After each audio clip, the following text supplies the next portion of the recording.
యేసుక్రీస్తు వారి యొక్క పుట్టుకలో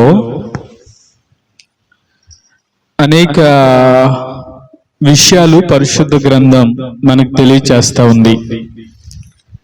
మనం సాధారణంగా మత్తయి సువార్తలో అలాగే లూకా సువార్తలో యేసుక్రీస్తు వారి యొక్క పుట్టుక గురించి చాలా విషయాలు పరిశుద్ధాత్మ దేవుడు రాయించాడు. అయితే యోహాను సువార్తలో పుట్టుక గురించి కాదు, కానీ భూమి మీద యేసుక్రీస్తు వారు శరీరధారిగా రాకముందు ఆయన ఏమై ఉన్నాడో ఇక్కడ దేవుడు ప్రస్తావించాడు. మనం శరీరధారిగా ఆయన ఈ భూమి మీదకు రాకముందు దేవుడు ఎలా ఉన్నాడు, ఆయన ఎలా ఉన్నాడు అని అంటే, ఆదియందు వాక్యముండెను. ఉండెను అంటే మన దేవుడు ఉన్నవాడు. ఎప్పుడున్నాడు? ఆయన ఆదిలో ఉన్నాడు. దేవునికి స్తోత్రం చెప్దాం, హల్లెలూయా. ఎక్కడున్నాడు? ఆదిలో ఉన్నాడు. అందుకనే శరీరధారిగా ఆయన ఈ భూమి మీదకి రాకముందు దేవుడు ఎలా ఉన్నాడు, ఆయన ఎలా ఉంటాడు, ఎలా ఉండబోతున్నాడు. కాబట్టి ఇది ప్రవచనానుసారంగా చెప్పబడుతున్న మాటలు. అయితే గమనించండి, తండ్రితో క్రీస్తుకున్నటువంటి సంబంధం ఏంటి? తండ్రితో క్రీస్తుకున్నటువంటి సంబంధాన్ని మనం ఈ యోహాను సువార్త 1-2 వచనాల్లో మనం చూస్తాం. 3వ వచనం నుంచి 5వ వాక్యం వరకు ప్రపంచముతో క్రీస్తుకున్న సంబంధాన్ని చూస్తాం. ఈ కోణములో మీరు ఒకసారి ఆ మాటలు చదివితే, క్రీస్తుతో అంటే తండ్రితో తనకున్న సంబంధాన్ని ఈ కోణములో మనం ఈ మాటలు మనం చదవగలిగితే మనకు బాగా అర్థమవుతుంది. అందుకనే తండ్రితో క్రీస్తుకున్న సంబంధం ఏమై ఉన్నదో ఈ 2 వచనాలు. అందుకనే ఆదియందు వాక్యము ఉండెను, వాక్యము దేవుని యొద్ద ఉండెను, వాక్యము దేవుడై ఉండెను, ఆయన ఆదియందు దేవుని యొద్ద ఉండెను, సమస్తము ఆయన మూలముగా కలిగెను. ఈ మొదటి వచనంలో 2 విషయాలు మనకి స్పష్టంగా కనబడతా ఉన్నాయి. ఒకటి ఉండెను, రెండవది కలిగెను. ఆయన మోషేకి ఎలా ప్రత్యక్షపరుచుకున్నాడు అంటే, నేను ఉన్నవాడను. దానికి స్తోత్రం చెప్దాం, హల్లెలూయా. నేను అనువాడనై ఉన్నాను, నేను ఉన్నవాడును అనువాడను. కాబట్టి నేను ఉన్నాను. అందుకనే ఆయన ఎప్పుడున్నాడు? ఆదిలో ఉన్నాడు. ఆయన ఎక్కడున్నాడు? దేవుని యొద్ద ఉన్నాడు. ఆయనే దేవుడై ఉన్నాడు. అందుకనే సమస్తము కూడా ఆయన మూలముగా కలిగెను అన్న మాట కూడా ఉన్నవాడే వాటిని కలగచేశాడు. కాబట్టి ఈ 2 మాటల్లో క్రీస్తు యొక్క నిత్యత్వం మనకు కనబడుతుంది, అలాగే క్రీస్తు యొక్క దైవత్వం కనబడతా ఉంది. కలగచేయటములో క్రియేటర్ అంటే ఆయన సృష్టించటములో ఏం కనబడతా ఉందంటే, ఆ మాటను బట్టి క్రీస్తు యొక్క దైవత్వం కనబడుతుంది. మొదటిది ఆయన యొక్క నిత్యత్వం కనబడుతుంది. ఈ వచనాల్లో మనం ధ్యానం చేస్తూ ఉన్నప్పుడు ప్రపంచముతో క్రీస్తుకున్న సంబంధం ఏంటి అంటే, ఈ సృష్టి, ఈ ప్రపంచముతో ఆయనకున్న సంబంధం ఏంటంటే, ఆ 3వ వాక్యములు అంటాడు, కలిగి ఉన్నదేదియు ఆయన లేకుండా కలగలేదు, ఆయనలో జీవముండెను, ఆ జీవము మనుషులకు వెలుగై ఉండెను, ఆ వెలుగు చీకటిలో ప్రకాశించుచున్నది గాని చీకటి దాన్ని గ్రహింపకుండెను.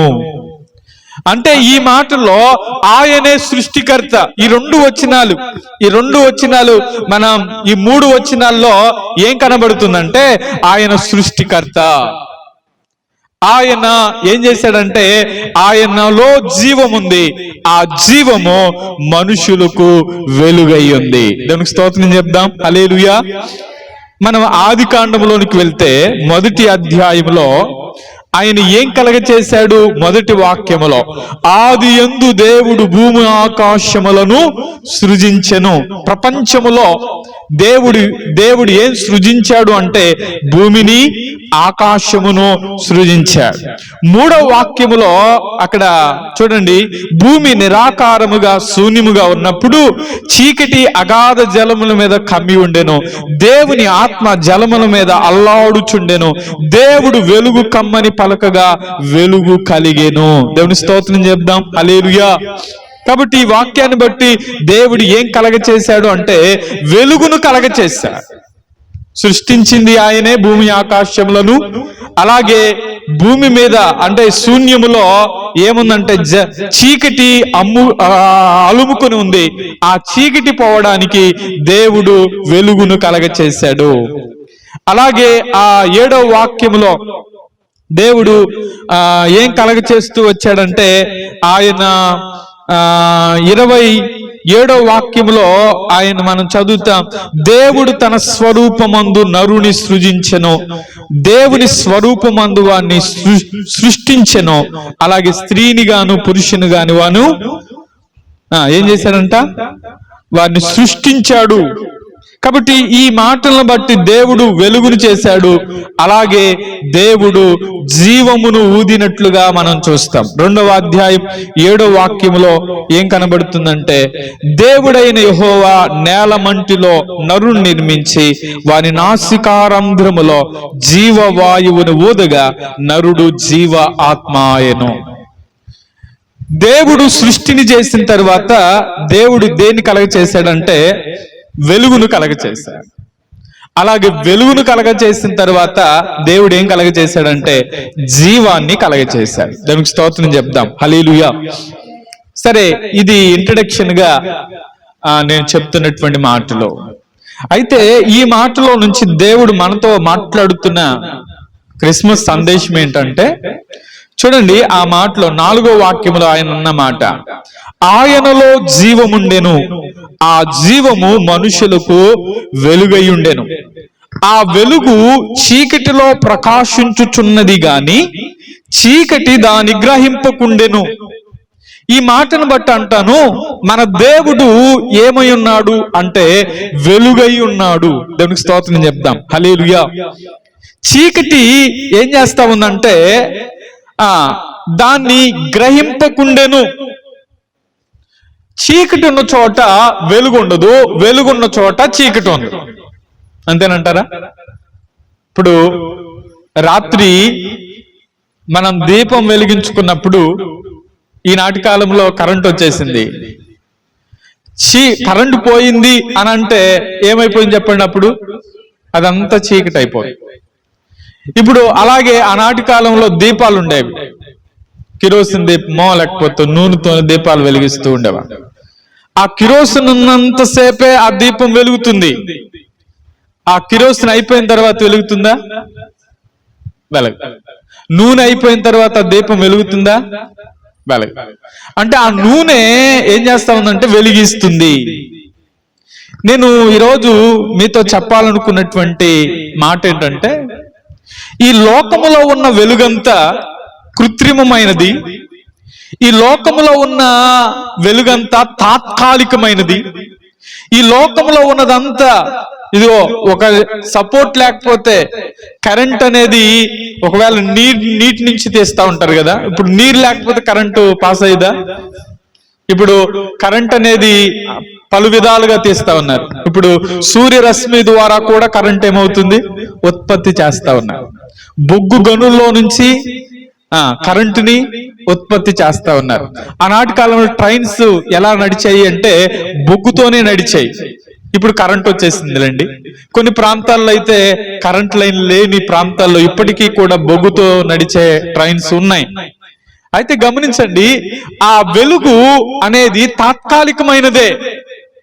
అయితే చీకటిలో ఉన్న ప్రజల కొరకై దేవుడు ఎలా వచ్చాడు ఈ భూమి మీదికి అంటే వెలుగుగా వచ్చాడు. చూడండి, ప్రవచనానుసారంగా చెప్పబడుతున్నటువంటి మాట. యెషయా గ్రంథం 9వ అధ్యాయం 2వ వాక్యాన్ని మనం ఒకసారి చదువుదాం. యెషయా గ్రంథం 9వ అధ్యాయం 2వ వాక్యం. చీకటిలో నడుచుచు జనులు గొప్ప వెలుగును చూచుచున్నారు, మరణ ఛాయ గల దేశ నివాసుల మీద వెలుగు ప్రకాశించును. చాలండి, ఈ మాటలు అంటాడు. చీకటిలో నడిచే జనులు గొప్ప వెలుగును చూస్తున్నారు, అలాగే మరణ ఛాయ గల దేశ నివాసుల మీద వెలుగు ప్రకాశించును. చీకటిలో కూర్చున్న, చీకటిలో నడుస్తున్న జనులు యేసుక్రీస్తు వారు ఈ భూమి మీదకి రావడానికి గల ప్రధాన కారణం, నశించిన దానిని వెతికి రక్షించటానికి మనుష్య కుమారుడుగా ఆయన ఈ లోకానికి వచ్చాడు. దేవునికి స్తోత్రం చెప్దాం, హల్లెలూయా. కాబట్టి మనుష్య కుమారుడుగా ఆయన ఈ లోకానికి రావడానికి గల కారణం ఏంటంటే, నశించిపోతున్న వారిని రక్షించడానికి. చీకటి మనకు తెలుసు, చీకటి అనగానే మనకు గుర్తొచ్చేది ఏంటంటే పాపం, గాఢాంధకారం అనేది ఈ లోకంతో పోల్చబడింది. గాఢాంధకారములో జీవిస్తున్నటువంటి ప్రజల కొరకై యేసుక్రీస్తు వారు ఈ లోకానికి వచ్చాడు. దానికి స్తోత్రం చెప్దాం, హల్లెలూయా.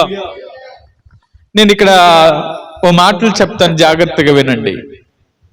చీకటిలో ఉన్న ప్రజలు నీ పరిశుద్ధ గ్రంథం ఏం తెలియచేస్తా ఉంది? ఆనాటి కాలంలో మలాకీ గ్రంథం నుంచి మత్తయి సువార్త వరకు మధ్యలో ఉన్న 4 సంవత్సరాల కాలాన్ని ఏమంటారంటే చీకటి కాలం అంటారు. ఏ కాలం? చీకటి కాలం. దేవుని యొక్క ప్రత్యక్షత జరగని కాలం చీకటి కాలం. దేవుని వాక్యం, అలాగే దేవుని ప్రత్యక్షత జరిగిన, ఒకవేళ కొంతమంది దేవుని మాటలు విననటువంటి వారి జీవితాల్లో వారు ఎప్పుడు చీకటిలో ఉన్నట్లే. అయితే ఈ మాటను బట్టి నేను అంటాను, మన జీవితాల్లో దేవుడు మనతో మాట్లాడుతున్నటువంటి మాటలు శ్రద్ధగా వింటే, యోహాను సువార్తలోనికి రండి ఒకసారి. యోహాను సువార్త 3వ అధ్యాయం 19, 20, 21 వాక్యాలు మనం చదువు.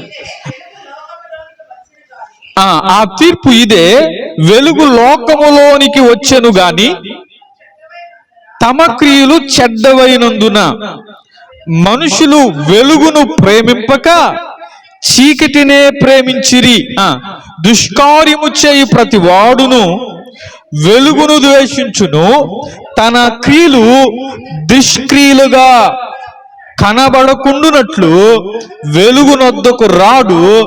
సత్యవర్తునుడైతే తన క్రియలను దేవుని మూలముగా చేయబడి ఉన్నవని ప్రత్యక్షపరచబడినట్లు వెలుగునొద్దకు వచ్చును. దేవునికి స్తోత్రం చెప్దాం, హల్లెలూయా. ఇక్కడ 2 రకాల మనుషుల గురించి పరిశుద్ధాత్మ దేవుడు ప్రేరేపించి రాయిస్తూ ఉన్నాడు. ఒకటి ఎలాంటి వారు అంటున్నాడంటే, దుష్కార్యములను చేసే ప్రతివాడు, దుష్కార్యము చేసే ప్రతివాడు ఏం చేస్తున్నాడంటే వెలుగును ఏం చేస్తున్నాడంటే ద్వేషిస్తాడు. అలాగే దుష్క్రియలను కనబడుచుకుంటున్నట్లు వెలుగునొద్దకు వాడు ఏం చేస్తాడంటే వెలుగునొద్దకు రాడు. అలాగే సత్యవర్తుడైతే తన క్రియలు దేవుని మూలముగా చేయబడ్డాయి గనుక ప్రత్యక్షపరచబడినట్లు వెలుగునొద్దకు వస్తాడు. దేవునికి స్తోత్రం చెప్దాం, హల్లెలూయా. యేసయ్య ఈ లోకానికి వచ్చి 2024 సంవత్సరాలు అవుతా ఉంది. ఈ 2024 సంవత్సరాల్లో అనేక క్రిస్మస్లు జరుగుతూనే వచ్చాయి. క్రిస్మస్ అంటే అర్థం ఏంటంటే క్రీస్తు, మాస్ అంటే ఆరాధన అని అర్థం. క్రీస్తును ఆరాధించటమే క్రిస్మస్. ఇప్పుడు వెలుగునొద్దకు ప్రతి ఒక్క వ్యక్తి వెలుగునొద్దకు రావాలని దేవుడు కోరుకుంటా ఉన్నాడు. ఈ మాటను బట్టి 2 రకాల మనుషుల్లో ఒక వ్యక్తి దుష్కార్యములో జీవించేవాడు, మరొక వ్యక్తి వెలుగులో జీవించేవాడు. ఈరోజు వెలుగుగా యేసయ్య ఈ లోకానికి వచ్చాడు.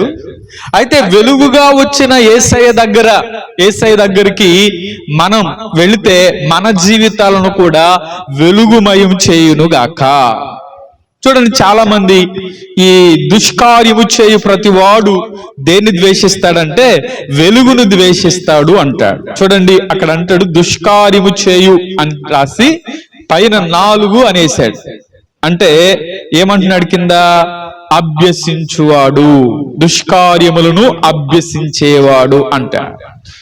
తర్వాత తన క్రియలను దుష్క్రియలుగా కనబడకుండునట్లు అన్న మాటకి తన క్రియలు గద్దించబడకుండునట్లు వెలుగునొద్దకు రాడు. తన క్రియలను దేవుడు ఏం చేస్తున్నాడంటే గద్దిస్తున్నాడు. తమ క్రియలను, దుష్క్రియలను దేవుడు ఏం చేస్తున్నాడంటే గద్దిస్తున్నాడు. అలాగే సత్యవర్తునుడైతే తమ క్రియలు దేవుని మూలముగా చేయబడ ఉన్నవని ప్రత్యక్షపరచబడినట్లు వెలుగునొద్దకు వచ్చును. ఈ మాటలో ఈరోజు నా అంశంలో వెలుగు, దేవుడు వెలుగై ఉన్నాడు. ఇందా మనం యెషయా గ్రంథం 9వ అధ్యాయం 2వ వాక్యం ప్రకారం చీకటిలో కూర్చున్న జనులు ఏం చూశారంటే గొప్ప వెలుగును చూశారు. దేవునికి స్తోత్రం చెప్దాం, హల్లెలూయా. అది గొప్ప వెలుగు. రెండవది, యేసుక్రీస్తు వారు తన ప్రత్యక్షత ఎలా ఈ భూమి మీదకి ఇచ్చాడు అంటే చూడండి, యోహాను సువార్త 1వ అధ్యాయం 9వ వాక్యంలో తన గురించి చెప్పబడుతున్న మాట, నిజమైన వెలుగు ఉండెను, అది లోకములోనికి వచ్చుచు ప్రతి మనుషుని వెలిగించుచున్నది. ఇప్పుడు ఈ మాటలో మనకు కనబడిన వెలుగు ఏంటంటే నిజమైన వెలుగు. మొదటి వెలుగు ఏంటి చెప్పండి? ఇందా మనం చదువుకున్న మాటలో గొప్ప వెలుగు. మీ పక్కన చెప్పండి, గొప్ప వెలుగుగా యేసయ్య వచ్చాడు. రెండు, నిజమైన వెలుగుగా యేసయ్య వచ్చాడు. మూడవది, యోహాను సువార్త 8వ అధ్యాయం 12వ వాక్యం. మరలా యేసు, నేను లోకమునకు వెలుగును, నన్ను వెంబడించువాడు చీకటిలో నడువక జీవపు వెలుగు కలిగి ఉండునని వారితో చెప్పెను. ఈ మాట అందరు చెప్దాం. నన్ను వెంబడించువాడు చీకటిలో నడువక జీవపు వెలుగు కలిగి ఉండునని వారితో చెప్పెను. ఇప్పుడు 3 వెలుగులు చెప్పాను. ఒకటి గొప్ప వెలుగు, దేవుడు గొప్ప వెలుగై ఉన్నాడు. 2, నిజమైన వెలుగు, దేవుడు నిజమైన వెలుగై ఉన్నాడు. 3వది, ఆయన జీవపు వెలుగై ఉన్నాడు. ఇందాక ఆయన జీవమై ఉన్నాడు, ఆ జీవము మనుషులను వెలిగిస్తుంది. కాబట్టి ఆ జీవము వెలుగుగా, అందుకనే ఈ మాటలో జీవపు వెలుగు అంటే జీవింపచేసే వెలుగు. అందుకనే ఆయన అంటాడు, నన్ను వెంబడించేవాడు, నేను లోకానికి వెలుగును, నన్ను వెంబడించేవాడు చీకటిలో నడువక జీవపు వెలుగు కలిగి ఉంటాడు. దేవునికి స్తోత్రం చెప్దాం, హల్లెలూయా. ఈ మాటను బట్టి నేను అంటాను, చీకటిలో నడువక మనం ఎక్కడ నడవాలంటే జీవపు వెలుగు కలిగి ఉండాలి, జీవపు వెలుగులో నడవాలి. ఈరోజు నా అంశం వెలుగు. ఆ వెలుగులో యేసయ్య ఏమై ఉన్నాడో చెప్తున్నాను. యేసయ్య గొప్ప వెలుగు, యేసయ్య నిజమైన వెలుగు, యేసయ్య జీవపు వెలుగు. ఇప్పుడు ఆయన ఈ లోకానికి వచ్చి ఆయన బిడ్డలను కూడా ఆయన వెలిగించాడు. హల్లెలూయా. బైబిల్ చదివి థామస్ ఆల్వా ఎడిసన్ ఆయన కనుగొన్నది ఏంటంటే బల్బును కనుగొన్నాడంట. అంతేనా? పేరు అదేనా? థామస్ ఆల్వా ఎడిసన్ ఆయన బల్బును కనుగొన్నాడు. ఆయన అనేక ప్రయత్నాలు చేశాడు. కొన్నిసార్లు ఆ ప్రయత్నాలు విఫలమయ్యాయి. పట్టు విడవకుండా ఆ కరెంటు కనిపెట్టడానికి ఎన్నో ప్రయత్నాలు చేసిన తర్వాత అది సఫలమైంది. ఈ రోజు మనం ఈ కరెంటును వాడుకుంటున్నామంటే ఆయన ఇచ్చిన స్టేట్మెంట్ ఏంటంటే, బైబిల్ నన్ను వెలిగించింది, నేను లోకాన్ని వెలిగించగలిగాను అని. దానికి స్తోత్రం చెప్దాం, హల్లెలూయా. ఈరోజు మన జీవితాల్లో కూడా మనం వెలిగించబడితే మరి కొంతమందిని వెలిగించుదుముగాక. మనమే చీకటిలో నడిస్తే మనం చూసి మరి కొంతమంది ఏమవుతారు? చీకటిలోనికి వెళ్ళిపోతారు. మనం ఎదుటివానికి ఎలా ఉండకూడదంటే అడ్డుబండ్లుగా ఉండకూడదు. ఎదుటివాన్ని మనం నడిపించే వారంగా ఉండాలి, కానీ మనమే అడ్డుగోడగా ఉండకూడదు. జక్కయ్య చూడాలనుకున్నాడంట, కానీ జక్కయ్యకి అడ్డుగోడలేని చెప్పమంటారా? జక్కయ్యకి అడ్డుగోడలు ఎవరు చెప్పమంటారా? జనులే.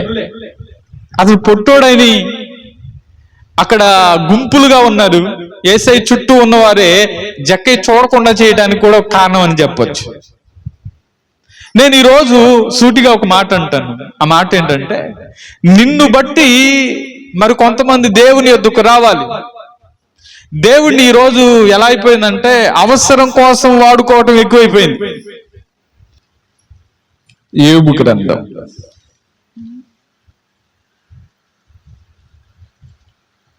24వ అధ్యాయం 24వ అధ్యాయం 13వ వాక్యం నుంచి చదువుదాం. వెలుగు మీద తిరగబడువారు కలరు, వీరు దాని మార్గములను గుర్తుపట్టరు, దాని త్రోవల్లో నిలవరు. తెల్లవారునప్పుడు నరహంతకుడు లేచును, వాడు దరిద్రులను లేమిగల వారిని చంపును. రాత్రి యందు వాడు దొంగతనం చేయును. వ్యభిచారి ఏ కన్నైనను నన్ను చూడదనుకుని తన ముఖమునకు ముసుగు వేసుకుని సంధ్య చీకటి కొరకు కనిపెట్టును. చీకటిలో వారు కన్నము వేయుదురు, పగలు దాగుకొందురు, వారు వెలుగు చూడనలరు. వారందరూ ఉదయమున మరణాంధకారముగా ఎంచుదురు. గాఢాంధకార భయము ఎట్టిదైనది వారికి తెలిసి ఉన్నది. చాలా ఈ వచనాల్లో వెలుగు మీద తిరగబడేవారు కలరు. దేని మీద తిరగబడతారంట వీరు? వెలుగు మీద తిరగబడటం. ఇందాక 2 రకాల మనుషులు, దుష్కార్యములను చేసేవారు, అలాగే దుష్కార్యములను అభ్యసించేవారు, దుష్క్రియలను గద్దించిన లోబడినటువంటి వారు. ఈ కోణంలో ఉన్నటువంటి వారు ఎలా ఉంటారు అని అంటే, ఇక్కడ దేవుడు మాట్లాడుతున్నారు, వారు వెలుగు మీద తిరగబడేవారు. వీరి దాని మార్గములను, వెలుగు మార్గాన్ని వారు గుర్తుపట్టరు. అంత మాత్రమే కాదు, ఆ త్రోవలో కూడా వారు నిలవలేరంట. ఇంకో మాట అంటారు, వారు రాత్రి యందు వెలుగు, ఈ దుష్క్రియలు చేసేటువంటి వారు ఎప్పుడు చేస్తారు? రాత్రి చేస్తారు. దొంగతనం చేసేవాడు రాత్రి చేస్తాడా, పగలు చేస్తాడా? ఇప్పుడు భయం లేదు, పగలు కూడా చేసేస్తున్నారు. సీసీ కెమెరాలు ఉన్న దొంగతనాలు చేసేవాడు ఎక్కువ లేరా? సీసీ కెమెరాల్లో మొన్న ఏదో ఒక దొంగతనం చేస్తూ చిన్న వీడియో చూస్తా వచ్చాను. సీసీ కెమెరా ఉంది. ఆ సీసీ కెమెరాకి ఈడేం చేశాడంటే, ఆ సీసీ కెమెరా చూసి ముందు దాన్ని ఒక కచ్చిపుతో చుట్టేసాడు. అంటే సీసీ కెమెరా ఉందని తెలుసు. ఇప్పుడు సీసీ కెమెరాలో ఎక్కడ రికార్డ్ అయిద్దో అని చెప్పి ముందు కచ్చిపుతో దాన్ని చుట్టి వీడు దొంగతనం చేసుకుని వెళ్ళిపోయాడు. పగలే, పట్టపగలే. అంటే రాత్రి, ఆనాటి కాలం దొంగతనాలు రాత్రులు చేసేవాడు. సరే, ఈ మాటను బట్టి నేను అంటాను, ఒకవేళ ఆ మాటలను బట్టి చీకటిలో నడిచేవారు వెలుగు మీదే తిరగబడుతున్నారంట. అలాగే ఇంకో మాట అంటాడు, అక్కడ కఠినమైన ఇంకో మాట అంటాడు, వ్యభిచారి ఏ కన్నైనా నన్ను చూడదనుకొని తన ముఖమునకు ముసుగు వేసుకుని సంధ్య చీకటి కొరకు కనిపెడుతుంది. ఒకవేళ ఇలాంటి వారు అసలు ఏ కన్ను నన్ను చూడట్లేదు, నేను చేసేది ఎవరు చూడట్లేదులే అని ఒకవేళ మనం చేస్తూ ఉన్నట్లయితే దేవుడు చూస్తున్నాడా లేదా? ఒకవేళ మనుషుల కన్ను మనం కప్పిపెట్టొచ్చేమో, కానీ ఎవరి కన్నులు మనం కప్పిపెట్టలేమంటే దేవుని కన్నును మనం కప్పిపెట్టలేం. ఈరోజు దేవుడు మనతో మాట్లాడుతున్న మాట ఏంటంటే, వెలుగు సంబంధులు అలాగే చీకటి సంబంధం. ఇప్పుడు చీకటిలో ఉన్న వారి కొరకే యేసయ్య వచ్చాడు. ఇప్పుడు ఒకానొక సమయంలో మనం కూడా చీకట్లో ఉన్న ప్రజలమే, దేవునికి దూరంగా ఉన్నటువంటి ప్రజలమే. అందుకని పౌలు గారు ఈ మాట అంటా ఉంటాడు. ఏమంటాడంటే, ఒకసారి రండి, ఎఫెసీయులకు రాసినటువంటి పత్రిక, ఎఫెసీయులకు రాసినటువంటి పత్రిక 5వ అధ్యాయం 8వ వాక్యం చదువుదాం. మీరు పూర్వము చీకటి అయి ఉంటిరి, ఇప్పుడైతే ప్రభువునందు వెలుగై ఉన్నారు. వెలుగు ఫలం సమస్త విధములైన మంచితనం, నీతి, సత్యమును వాటిలో కనబడుచున్నది గనుక ప్రభువుకేది ప్రీతికరమైనదో దాన్ని పరీక్షించుచు వెలుగు సంబంధుల వలె నడుచుకొనుడి. దానికి స్తోత్రం చెప్దాం. హల్లెలూయా. ఇక్కడ రెండు వర్గాలు చెప్తున్నాను. ఒకటి, చీకటిలో ఉన్నవాడు వెలుగులోనికి రాలేడా అంటే రాగలడు. ఎప్పుడు? యేసయ్యను నమ్ముకుని, ఒకవేళ పాప జీవితాన్ని విడిచిపెట్టి ఇక పరిశుద్ధంగా జీవిస్తానయ్యా అన్న నిశ్చయతతో నీవు ముందుకు సాగినప్పుడు దేవుడు నిన్ను వెలుగు సంబంధిగా మార్చునుగాక. ఒకవేళ మన జీవితాల్లో చీకటి కోణంలో నుంచి మనం బయటపడాలి అని అంటే మనం దేవుని వాక్యం దగ్గరికి రావాలి, దేవుని దగ్గరికి రావాలి. దేవుడే మనలను వెలుగు సంబంధులుగా చేయునుగాక. అందుకని పౌలు గారు అంటున్నాడు, మీరు పూర్వము చీకటి అయి ఉన్నారు. పూర్వపు సంగతి ఎలాంటిదంటే చీకటే. దేవుని నమ్ముకోకముందు, దేవుని ఎరగకముందు, దేవుని తెలుసుకోకముందు ఒకవేళ పాపంలో ఉన్నావు, అయితే దేవుని ఎరిగిన తరువాత నువ్వు ఆ పాపపు ఊబిలోనికి వెళ్ళొద్దు, ఆ చీకటిలో నడవద్దు, నీవు వెలుగుగా నడువు. అందుకనే పౌలు గారు ఆ మాట అంటాడు. ఏమంటాడు? ఇప్పుడైతే మీరు ప్రభువునందు వెలుగై ఉన్నారు. రక్షింపబడి మారు మనసు పొంది ఒకవేళ బాప్తిసం తీసుకోవడం ద్వారా దేవుడు నిన్ను వెలుగు సంబంధిగా మార్చునుగాక. కాబట్టి వెలుగు సంబంధిగా మార్చబడిన నీవు దేనిలో నడవకూడదంటే చీకటిలో నడవకూడదు. ఒకవేళ బాప్తిసం పొందినటువంటి వారికే కాదు, దేవుని దగ్గరకు వచ్చిన ప్రతి ఒక్కరికి. దేవుని దగ్గరకు వచ్చావు అంటే నీ జీవితంలో నీవు వెలుగు సంబంధిగా మార్చాలని దేవుడు కోరుకుంటా ఉన్నాడు. ఈ మాటను బట్టి నేను అంటాను, పూర్వం చీకటే. అలాగే యేసయ్య కూడా చీకట్లో ఉన్న ప్రజల కొరకే ఆయన గొప్ప వెలుగుగా వచ్చాడు. అలాగే ఆయన నిజమైన వెలుగుగా ఉన్నాడు, ఆయన జీవపు వెలుగుగా ఉన్నాడు. కాబట్టి ఈ మాటలను బట్టి నేను అంటాను, ఇప్పుడైతే మీరు ఎలా ఉన్నారంటే ప్రభువునందు వెలుగై ఉన్నారు. అందుకనే వెలుగు ఫలం ఏంటంటే సమస్త విధములైన మంచితనం, నీతి, సత్యము వాటిలో కనబడుతున్నది. ప్రభువుకేది ప్రీతికరమైనదో దానికి స్తోత్రం చెప్దాం. హల్లెలూయా. ఇక్కడ ఒక మాట చెప్తాను, ప్రభువుకేది ప్రీతికరం. మనం చేసే పని ప్రభు ప్రీతికరమైందేనా? ప్రభువుకి ఏది ప్రీతికరమైనదో దాన్ని చేస్తూ మీరేం చేయాలంటే వెలుగు సంబంధుల వలె నడుచుకొనుడి. మీ పక్కన వారు చెప్పండి, ప్రభువుకి ఏది ప్రీతికరమైనదో దాన్ని పరీక్షించు వెలుగు సంబంధుల వలె నడుచుకోండి. దానికి స్తోత్రం. ఇప్పుడు వెలుగు సంబంధుల వలె మనం నడవాలి, మనమే వెలుగుగా ప్రకాశించాలి. ఇప్పుడు యేసయ్య గొప్ప వెలుగుగా, యేసయ్య జీవపు వెలుగుగా, యేసయ్య నిజమైన వెలుగుగా ఉన్నాడు, ఆయన ప్రకాశించాడు. ఇప్పుడు నీ వెలుగు ప్రకాశించాలంటే మనం ఏం చేయాలంటే ఆ వెలుగు ఫలం కలిగి ఉండాలి.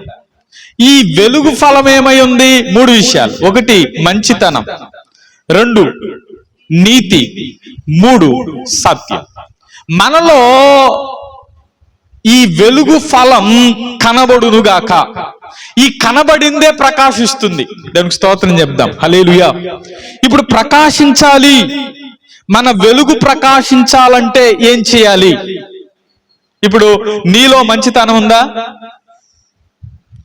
కొంతమంది చెప్తా ఉంటారు, చాలా మంచిదండి కానీ అని అన్నారంటే అయిపోయింది కదా. సత్యమే మన నోట్లో నుంచి ఏం రావాలంటే సత్యమే రావాలి. మన నోట్లో నుంచి ఏం రావాలంటే నీతే రావాలి. ఇప్పుడు మన జీవితాల్లో దేవుడు మనతో మాట్లాడుతున్న శ్రేష్టమైన మాట ఏంటంటే, మన జీవితాల్లో మనం వెలుగుగా ప్రకాశించాలి అనంటే ఏం చేయాలో చెప్తా ఉంటా. ఒకసారి మీరు ధ్యానం కొరకై ఒకసారి యెషయా గ్రంథంలోనికి రండి. 58వ అధ్యాయం. యెషయా గ్రంథం 58వ అధ్యాయం. ఒకసారి 7వ వాక్యం నుంచి చదువుదాం.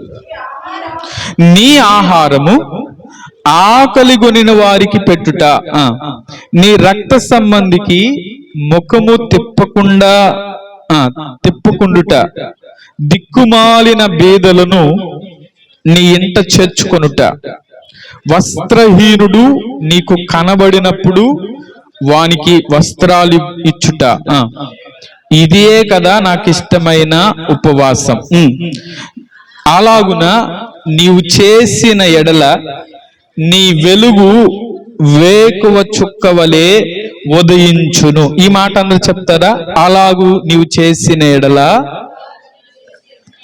నీ వెలుగు వేకువ చుక్కవలే ఉదయించును.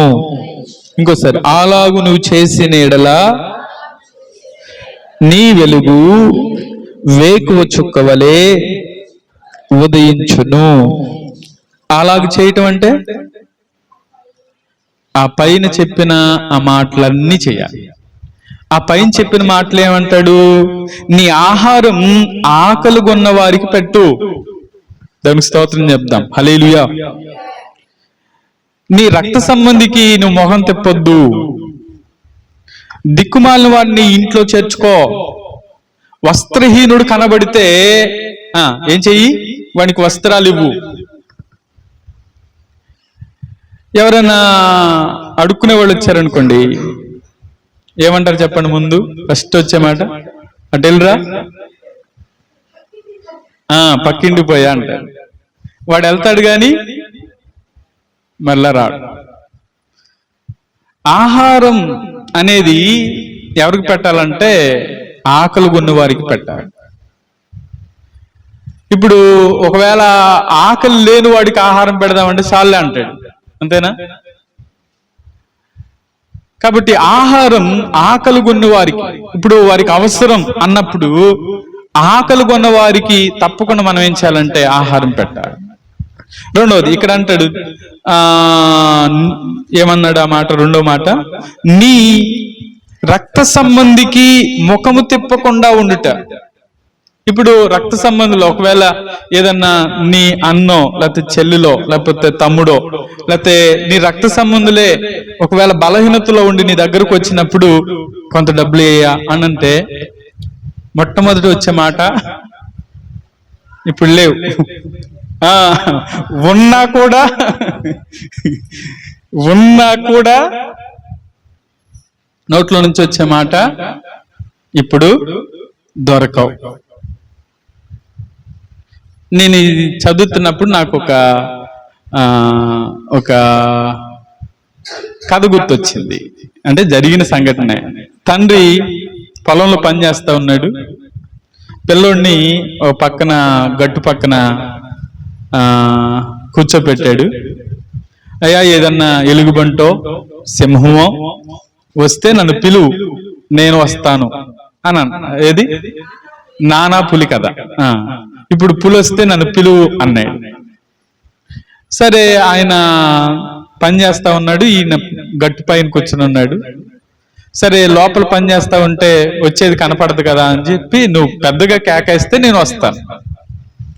వెంటనే పిల్లోడు అనుకున్నాడు, అసలు వస్తాడు రాడు, ఒకసారి టెస్ట్ చేద్దాం అని చెప్పి నాన్నా పులి అన్నాడంట. నాన్న వెళ్తాడా వెళ్ళడా? పరిగెత్తుకుంటూ వెళ్ళాడు, పని ఆపేసి. వెళ్ళి చూస్తే ఏం లేదు, పులి లేదు, ఏం లేదు. సరే, మరలా రెండోసారి నాన్నా పులి అన్నాడు. ఆడికెళ్ళి చూస్తే పులి లేదు, ఏం లేదు. మూడోసారి పులి వచ్చింది. నానా పులి అన్నాడు, కానీ ఈయనేం చేశాడు? వెళ్ళల. ప్రాణాన్ని కోల్పోయాడు. ఇది ఎందుకు గుర్తొచ్చిందంటే, కొంతమంది ఉన్నారు, అవసరత అయితే అడిగితే మనం ఇవ్వచ్చు, ఇస్తాం కూడా. కానీ అదే అవసరం లేనప్పుడు, ఇప్పుడు బలహీనంగా ఉన్నారు, హాస్పిటల్లో ఉన్నారు, నువ్వు చెయ్యి, మంచిదే. ఇప్పుడు అప్పు తెచ్చుకుని కొంతమంది ఏం చేస్తారంటే ఇంట్లో కూర్చొని తింటా ఉంటారు. ఏది అప్పు తీసుకుంది ఎందుకు? తినటానికే. అయితే ఆ సమయంలో కూడా చేస్తావా? నేనన్న మాట అర్థమైందా? వారు అవసరతలో ఉన్నప్పుడు నీ రక్త సంబంధికి నీవేం చేయకూడదంటే ముఖం తిప్పొద్దు. వారికి అవసరం లేదు, అప్పుడు నువ్వు దాని గురించి ఎక్కువ ఆలోచించాల్సిన అవసరం లేదు. ఈరోజు మన జీవితాల్లో అందుకని యేసయ్య అంటాడు, ఏమంటాడంటే, నేను ఆకలి కొన్నాను, మీరు నాకు ఆహారం పెట్టలేదు. నేను దాహం అడిగాను, మీరు నాకు దాహం ఇవ్వలేదు. అలాగే నేను వస్త్రహీనుడయ్యాను, మీరు నాకు వస్త్రాలు ఇవ్వలేదు. నేను అనారోగ్యంతో ఉన్నాను, మీరు నాకు పరామర్శించలేదు. అయితే అయ్యా ఎప్పుడు ఇలా జరిగింది, ఎప్పుడు మేము ఇలా చేశాం అని అన్నప్పుడు, ఈ నా సహోదరులో ఒకరికి చేస్తే నాకు చేసినట్లే. ఈ నా సహోదరులో ఒక్కరికి కూడా నువ్వు చేయలేదు కదా, నాకు చేయట్లేదు. ఈరోజు మన జీవితంలో ఈ సందర్భమే మన మత్తయి సువార్తలో 27వ అధ్యాయంలో కుడివైపున ఎడమ వైపున వారి గురించి రాస్తూ ఉంటాడు. కాబట్టి ఇలా చేయటం వల్ల, అలాగు చేసిన ఎడల అంటే దిక్కుమాలిన వాడిని నీ ఇంట్లో చేర్చుకో. అలాగే వస్త్రహీనుడు ఒకవేళ కనబడితే వానికి ఏం చేయాలంటే వస్త్రాలు ఇవ్వు. మనకు కలిగిన దాంట్లోనే, మనం ఏదో ఇది చేయాలి అది చేయాలని కాదు. అయితే క్రిస్మస్ లో చాలా మంది వస్త్రాలు పంచుతూ ఉంటారు. మనం కూడా అంతకుముందు మన ఏఎంజీ నుంచి మనకి ముసలోళ్ళ వరకు పంచుతూ ఉండేవాడు. వారి ప్రేమను వారు కనపరుస్తూ ఉండేవారు. అలాగే మనం కనీసం ఒకరికైనా సంవత్సరంలో, దేవునికి స్తోత్రం, హల్లెలూయా. కాబట్టి ఇది ప్రేమతో చెప్పే మాట. వస్త్రహీనులుగా ఉన్న వాళ్ళకి మాత్రమే చేయండి. అంటే మీరందరూ వస్త్రహీనులు కాబట్టి మేము చేసామన్నది కాదు, ఇది ప్రేమతో చేసేది. రెండోది, వారు అవసరతలో ఉన్నారు అన్నప్పుడు చేస్తే ఇంకా మంచిది. నేను గ్రహించింది ఏంటంటే, దేవుని ప్రేమను వ్యక్తపరుస్తున్నాం, మంచిదే. అయితే మనకున్న దానిలోనే ఏదో పెద్ద పెద్ద చేయాలని కాదు, మనకున్న దాంట్లోనే దేవుని ప్రేమను పంచుదాం అనుకున్నాం. కాబట్టి ఒకవేళ క్రిస్మస్ లో ఒకవేళ మీరు ఏదైనా చేయాలనుకుంటే తప్పకుండా నాతో చెప్పండి, నేను కూడా మీకు సహకరిస్తాను. ఒకవేళ పోయినసారి అయితే అందరికీ చేయడానికి దేవుడు శక్తినిచ్చాడు. ఈ సంవత్సరం ఒకవేళ పెద్దవారికి అంటే వృద్ధాప్యంలో ఉన్న వారికి చేయాలి అన్న ఆలోచనతో ఉన్నాను. కాబట్టి దేవుడు వాటిని సమకూర్చునుగాక. సరే, ఇక్కడ నేను చెప్పే మాట ఏంటంటే, మీరెప్పుడు ఒకనికి చేస్తే నాకు చేసినట్లే అని దేవుడు అంటున్నాడు. ఇక్కడ కూడా అలాగు చేస్తే ఏమన్నాడు చూడండి, మనం చదువుకున్న మాట, అలాగు నువ్వు చేసిన ఎడల నీ వెలుగు వేకువ చుక్కవలే ఉదయించును. దేవునికి స్తోత్రం చెప్దాం, హల్లెలూయా. ఎలా అంట? అలాగ నువ్వు చేస్తే ఎలా అవుతుంది? వేకువ చుక్క వలె ఉదయించును. నీ వెలుగు ఒక వేకువ చుక్క ఎలా అయితే ప్రకాశిస్తూ ఉందో అలాగే నీవు కూడా ఏమవుతావంటే ప్రకాశిస్తావు. అందుకని అక్కడ 4 విషయాలు చెప్పాడు, నువ్వు ఎలా చేయాలో చెప్పాడు. అయితే దేవుడు ఏం చేస్తాడో కూడా చెప్పాడు. చూడండి, తర్వాత అంటాడు, స్వస్థత నీకు శీఘ్రముగా లభించును, నీ నీతి నీ ముందర నడుస్తుంది, యెహోవా మహిమ నీ సైన్యపు వెనుకటి భాగమున కావలి ఉంటుంది. అప్పుడు నీవు పిలవగా ఆయన ఉత్తరం ఇస్తాడు, నువ్వు మొరపెట్టగా నేనున్నాను అంటాడు. దానికి స్తోత్రం చెప్దాం, హల్లెలూయా. ఇక్కడ మళ్ళీ ఇంకో 2 మాటలు చెప్పాడు. ఆ మాటలు ఏంటంటే, నువ్వు ఇతరులను బాధించొద్దు, ఇతరులను వేలు పెట్టి చూపి నువ్వు తిరస్కరించు. బాధ పెట్టొద్దు, తిరస్కరించొద్దు. ఆ మాట చెప్పి అంటాడు, అలా చేస్తే దేవుడు అంటాడు, ఏమంటాడంటే, యెహోవా చీకటిలో, చూడండి 10వ వాక్యంలో, చీకటిలో నీ వెలుగు ప్రకాశిస్తుంది, అంధకారం నీకు మధ్యాహ్నం వలె ఉంటుంది. యెహోవా నిన్ను నిత్యము నడిపిస్తాడు, క్షామకాలమున ఆయన నిన్ను తృప్తిపరిచి నీ వెముకలను బలపరుస్తాడు. నీవు నీరు కట్టిన తోట వలె, ఎప్పుడు ఉబుకుచుండే నీటి ఓట వలె ఉంటావు. దేవునికి స్తోత్రం చెప్దామా? హల్లెలూయా. కాబట్టి మనం వెలుగులో నడిస్తే, వెలుగులో నడుస్తున్నాము అని అనడానికి ఆ పైన వాక్యాలన్నీ చెప్తున్నాడు. వెలుగులో నడవటం అన్న విషయంలో నీలో ఏం కనపడాలి? మంచి కనపడాలి, నీలో నీతి కనబడాలి, నీలో సత్యము కనబడాలి.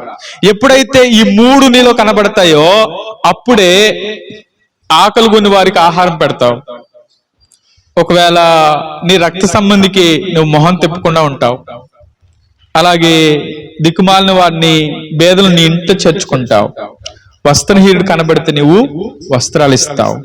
అప్పుడే నీ వెలుగు ప్రకాశిస్తుంది. అందుకని ఒక మాట అంటాడు, బుద్ధిమంతులైతే ఎవరు అనేకులను దేవుని ఎదుకు నడిపిస్తారో వారు నిరంతరము ప్రకాశించే, ఎలా ఉంటారంట? నక్షత్రాల వలె ఉంటారు అంటాడు. చదువుతారా? దానియేలు గ్రంథం 12వ అధ్యాయం. దానియేలు గ్రంథం 12వ అధ్యాయం 3వ వాక్యం. బుద్ధిమంతులైతే ఆకాశ మండలములోని జ్యోతులను పోలిన వారై ప్రకాశించెదరు, నీతి మార్గమును అనుసరించి నడుచుకొనున్నట్లు ఎవరు అనేకులను త్రిప్పుదురో వారు నక్షత్రముల వలె నిరంతరము ప్రకాశిస్తారు. కాబట్టి ఈరోజు దేవుడు మనతో మాట్లాడుతున్న మాట, ఆయన వెలుగై ఉన్నాడు, ఆయన బిడ్డలు కూడా వెలుగు సంబంధులుగా ఉందురుగాక. కాబట్టి వెలుగు సంబంధులుగా ఉండాలి అంటే మనలో ఏముండకూడదు? చీకటి, లేకపోతే వెలుగును కొంతమంది ద్వేషిస్తూ వచ్చారు, అలా మనం ద్వేషించకుండా దేవుని కలిగి దేవుని చిత్తములో నడుస్తూ మనం ముందుకు సాగుదాం. అందుకనే ఆయన గొప్ప వెలుగు, ఆయన నిజమైన వెలుగు, ఆయన జీవపు వెలుగు. కాబట్టి చీకటిలో నడువక మీరు జీవపు వెలుగులో నడవండి, నడుచుకోండి అంటున్నాడు. ఈ జీవపు వెలుగులో నడవటం అంటే యేసయ్య ఏదైతే మనతో చెప్పాడో అది మనం చేయటమే జీవపు వెలుగుగా ఉండటం. కాబట్టి మనలో ఏం కనబడాలని దేవుడు కోరుకుంటున్నాడంటే, వెలుగు ఫలం మనలో కనబడితే తప్పకుండా మనం ప్రకాశిస్తాం, అనేక మందికి దీవెనకరంగా దేవుడు మనల్ని మారుస్తాడు. అటువంటి కృప దేవుడు మనందరికీ దయచేయునుగాక. ఆమేన్. కళ్ళు మూసుకుందాం, ప్రార్థన చేద్దాం. కళ్ళు మూసుకుందాం, ప్రార్థన చేద్దాం.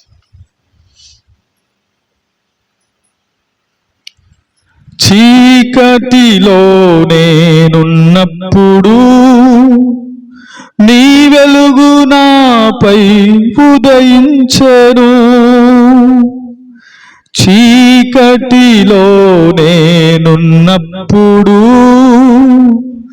నీ వెలుగు నాపై ఉదయించెను, నీలోనే నేను నడవాలని, నీ వలనే నేను మారాలని, నీలోనే నేను నడవాలని, నీతోనే నేను మారాలని, పరిశుద్ధాత్మ అభిషేకముతో నన్ను నింపుచున్నావు, నీ రాకడకై నిరంతరం నీతోనే జీవించాలని ఆశ నన్నిల బ్రతికించుచున్నది,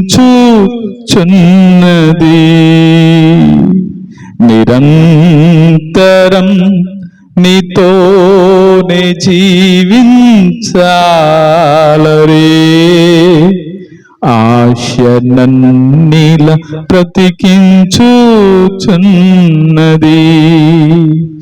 నా ప్రాణేశ్వరా యేసయ్యా, నా సర్వస్వమా యేసయ్యా, నిరంతరం నీతోనే జీవించాలరే. ఆశ నన్నిల బ్రతికించుచున్నది. ఒక చక్కని తీర్మానం చేద్దాం. అయ్యా, నేను చీకటిలో నడవను, నువ్వు గొప్ప వెలుగుగా ఈ లోకానికి వచ్చావు కదా. చీకటిలో నడిచే ప్రజలు గొప్ప వెలుగును చూశారు. మీరు నిజమైన వెలుగుగా, జీవపు వెలుగుగా మా మధ్య ప్రత్యక్షమైనందుకై స్తోత్రాలు. నిజమే, దుష్కార్యాలు, దుష్క్రియలు చేసేవాడు వెలుగులోనికి రాడు. వెలుగులోనికి వచ్చిన వాడు దేవా దుష్కార్యాలు చేయడు. వెలుగును దేవా ద్వేషించిన వారు ఉన్నారు. అయ్యా, మేము ఒకప్పుడు చీకటే, కానీ ఇప్పుడు ప్రభువునందు వెలుగై ఉన్నాం. దేవా, మీకు ఏది ప్రీతికరమైనదో అదే చేస్తూ మీకు ఇష్టకరంగా మేము నడవడానికి, మమ్మల్ని మేము పరిశుద్ధులుగా, పరిశుద్ధతను కాపాడుకోవడానికి మీరే మమ్మల్ని సిద్ధపరచండి. ఒక చిన్న తీర్మానంతో ప్రార్థన చేద్దాం. ప్రభువా, వెలుగు సంబంధుల వలె నడవండి అన్నారు. అంధకార క్రియలను విడిచిపెట్టండి అన్నారు. ప్రతి కార్యం మీకు అవిధేయమైనది మా జీవితాల్లో, మా కుటుంబాల్లో దేవా నీకు ఇష్టమైనదే ఉండాలి. మీకు ఇష్టము లేనిది మా జీవితాల్లో ఉండకుండా సహాయం చేయండి ప్రభు అని ప్రార్థన చేద్దాం. కృపగల తండ్రి, దయగలిగినటువంటి దేవా నీకు వందనాలు.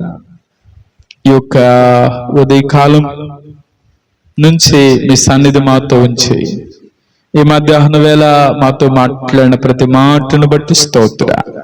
జీవపు వెలుగుగా మీరే మాకు తోడుగా నడిపించండి. నిజమైన వెలుగుగా ఉన్నందుకై స్తోత్ర. మమ్మల్ని కూడా వెలుగు సంబంధులుగా చేసి నీ వెలుగు వేకువ చుక్క వలె ప్రకాశించును. నిజమే, మా వెలుగు ప్రకాశించాలి అంటే ఆకలైన వారికి ఆహారం పెడుతూ, రక్త సంబంధులకు ముఖం తిప్పకుండా, దిక్కుమాలిన వారికి దేవా ఇంట చేర్చుకుని, వస్త్రహీనుడు కనబడితే వస్త్రాలు ఇస్తూ దేవా ముందుకు సాగే ఆ గొప్ప కృపను మీరు మాకు దయచేయండి. నిరంతరము ప్రకాశించే వారిగా మీరు మమ్మల్ని సిద్ధపరచమని. ఎందరైతే అనేకులను దేవుని ఎదుకు నడిపిస్తారో వారు ప్రకాశించే నక్షత్రాలు అన్నారు. ఒక్కొక్కరిని ప్రకాశించే నక్షత్రాలుగా, వేకువ చుక్క వలె ఉదయించే నక్షత్రాలుగా విభజన చేయమని ఈ ఉదయకాలం మీ సన్నిధి తోడుగా ఉంచి నడిపించమని యేసయ్య నామములో అడుగుచున్నాము తండ్రి. ఆమేన్.